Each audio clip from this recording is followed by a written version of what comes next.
দেখো বন্ধুরা, এই রোডটার নাম হচ্ছে দশরথ মাঝি রোড।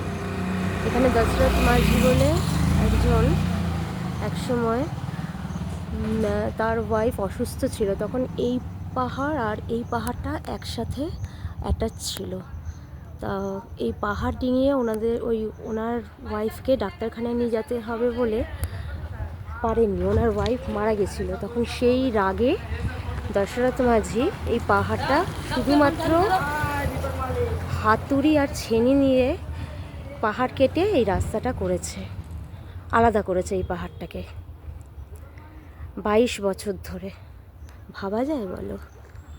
আর এখনকার তো বাচ্চারাই এত পরিশ্রমী না, আগেকার দিনের মানুষ কত পরিশ্রমী ছিল তাহলে দেখো, চিন্তা করো, দেখেছ?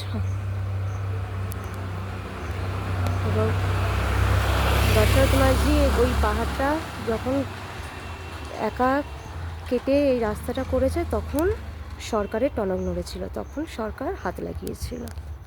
দেখো।